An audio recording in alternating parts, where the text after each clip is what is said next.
রথযাত্রা উপলক্ষে নিরাপত্তায় কড়া নজর। আসানসোল দুর্গাপুর পুলিশ কমিশনারেটের উদ্যোগে গুরুত্বপূর্ণ সমন্বয় বৈঠক। আসন্ন রথযাত্রা উৎসবকে সামনে রেখে দুর্গাপুরে বিভিন্ন রথযাত্রা আয়োজক কমিটির প্রতিনিধিদের নিয়ে নেতাজি ভবনে এক গুরুত্বপূর্ণ সমন্বয় বৈঠকের আয়োজন করল আসানসোল দুর্গাপুর পুলিশ কমিশনারেট। বৈঠকে উপস্থিত ছিলেন দুর্গাপুরের সহকারী police commissionerate ACP Shri Subir Roy, Durgapur থানার ওসি, বিভিন্ন থানার ফাঁড়ির আইসি, ট্রাফিক বিভাগের আধিকারিক সহ কমিশনারেটের একাধিক পুলিশ আধিকারিক।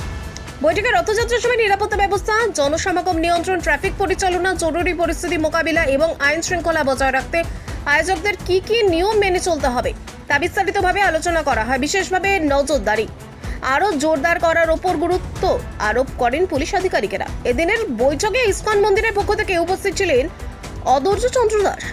এছাড়াও উপস্থিত ছিলেন দুর্গাপুর পূর্বের বিধায়কের প্রতিনিধিরাও। তারা রথযাত্রা উপলক্ষে প্রশাসনের সঙ্গে সমন্বয় রেখে শান্তিপূর্ণ সুষ্ঠুভাবে উৎসব সম্পন্ন করার আশ্বাস দেন।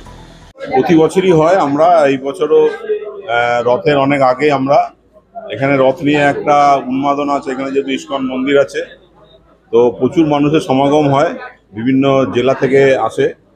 তাই আমরা রথ উৎসবের আগে, রথযাত্রা উৎসবের আগে আমরা সবাইকে নিয়ে একটা আলোচনা সভা করি। তো আপনারা দেখতে পাচ্ছেন সেই আলোচনা সভায় প্রচুর মানুষ এসছে, এলাকার সমস্ত রথ কমিটি এসছেন।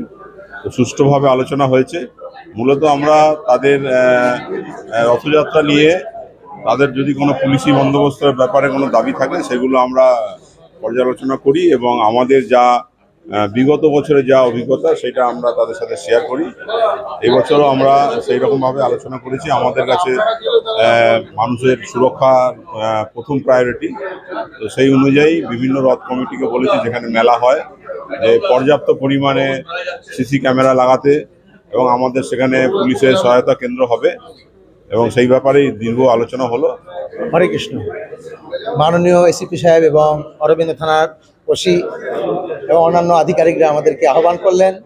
এখানে 16টা কমিটি রথযাত্রা আমাদের সবাইকে আহ্বান করেছিলেন এবং আমাদেরকে গাইডলাইন দিলেন এবং অন্যান্য বারের মতো আমরা প্রশাসনের তরফ থেকে প্রচুর সহযোগিতা পাচ্ছি। এবছরও পূর্ণ সহযোগিতা পাবো এই আশা রাখছি, কারণ আপনাদের যে গাইডলাইন দিলেন সেই গাইডলাইনে চলতে বললেন। খুব ভালো, ওনারা এটা আত্মীয়তার সম্পর্কের মতো হয়ে গিয়েছে।